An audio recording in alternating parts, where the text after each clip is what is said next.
And today marks the start of Kansas Governor Laura Kelly's modified Phase 2. Now, most businesses are allowed to be open, but you can't have gatherings of more than 15 people. Also, state-owned casinos, bowling alleys, and movie theaters can open. Sports leagues are even allowed to practice with social distancing guidelines in place. However, bars, entertainment venues, festivals, and large summer camps will stay closed. Right now, they'd be able to open in Phase 3, which could start in a little more than 2 weeks on June 8th.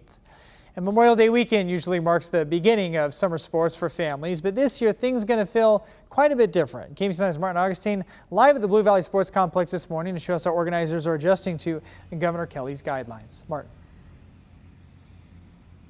Yeah, good morning, Rob. Typically, this would be a pretty busy weekend for the Blue Valley Sports Complex, a lot of baseball and softball games, and they would certainly be welcome to open this weekend with the Phase 2 situation here in Kansas, but they're going to take it slow and open up on a smaller scale next week. But when they do open up, you're going to see big changes. Look at this big wide open space. There should be a set of bleachers right here. All the bleachers and picnic benches have been removed to create more space for social distancing. In the dugouts, well, usually you have 11 or 12 players and coaches in there. There'll still be a few people in the dugout, but a lot of players are going to be moved outside the dugout, down the fence line there, again for more social distancing.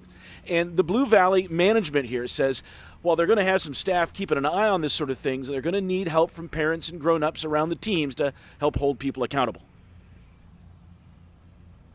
You know, you may have a team mom maybe that brought snacks and stuff for some of your rec teams.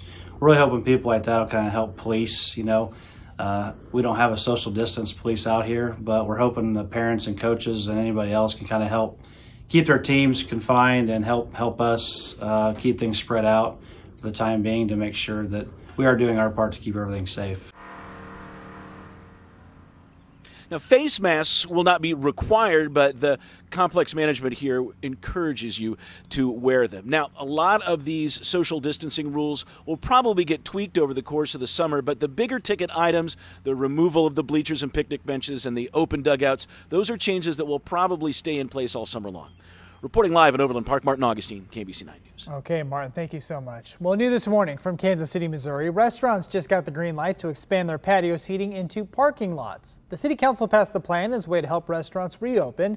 Parking lots can now be used for more table space and social distancing. Restaurants will also be allowed to sell alcoholic drinks through delivery and takeout services.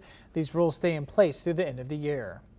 And tonight, the Power and Light District will go a step further, closing 14th Street down altogether. KMBC 9's Matt Evans live this morning to explain the plan put in place for the holiday weekend. Matt. Well, Rob, you can see 14th Street is closed right now behind us. The barricades are up, and this is to allow some more room for people that are coming to the Power and Light District and also to allow more room for restaurants to expand their outdoor seating options here. This made possible thanks to the Kansas City Council, Rob, as you mentioned yesterday, when they passed that ordinance that allowed these restaurants to apply for a temporary permit to expand into the sidewalk areas, into the street areas as well. So 14th Street is closed and will remain closed in between Walnut and Main, and then in between Main and Grand. So this is the closure that you're seeing on the map right now. Walnut Street itself, well, it will not actually be affected. You can drive through Walnut Street. Like other parts of the city, the Power and Light District is slowly coming back online. A few restaurants reopened for in-person dining last week, several, though, remaining closed or remaining only open for takeout or delivery options. There are plans for more restaurants to open in early June, like Guy's Taco Dive and McFadden's. They plan to use the live block common area for their outdoor seating. Out of the more than 50 tenants that are here inside the Power and Light District, which includes restaurants and shops and bars, only about a dozen or so are open to the public right now. And there's no exact timeline as to when more of those restaurants will open, more of those bars could open, or exactly when we might see all of the tenants back open here in the Power and Light District. Live in downtown Kansas City this morning, Matt Evans, KMBC 9 News. All right, Matt, step forward. Thanks so much. Meanwhile, bus riders, heads up. Ride KC is moving toward having a schedule in place that you're more used to. A representative says that more people are going back to the buses. Ride KC scaled back schedules when stay-at-home orders started. But starting May 31st, a week from Sunday, routes normally scheduled to run past 9 p.m. will start running again on that late schedule. And new numbers meanwhile at 8:38 show the coronavirus impact in the metro here on your screen. We saw 78 new cases reported Thursday in the 9-county area. We're also tracking the average percentage of positive tests over the last 2 weeks in Missouri. It's down to 3%, you see here. In Kansas, an average of 9.3% of tests are coming back positive.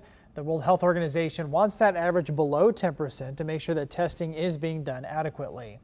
And this morning, we do want to remind you about the symptoms of COVID-19, important to go over. This is all according to the CDC. The most common symptoms are fever, cough, and shortness of breath.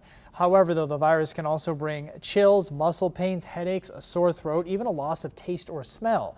If you have any of these symptoms, make sure you stay home, call your doctor, and avoid other people.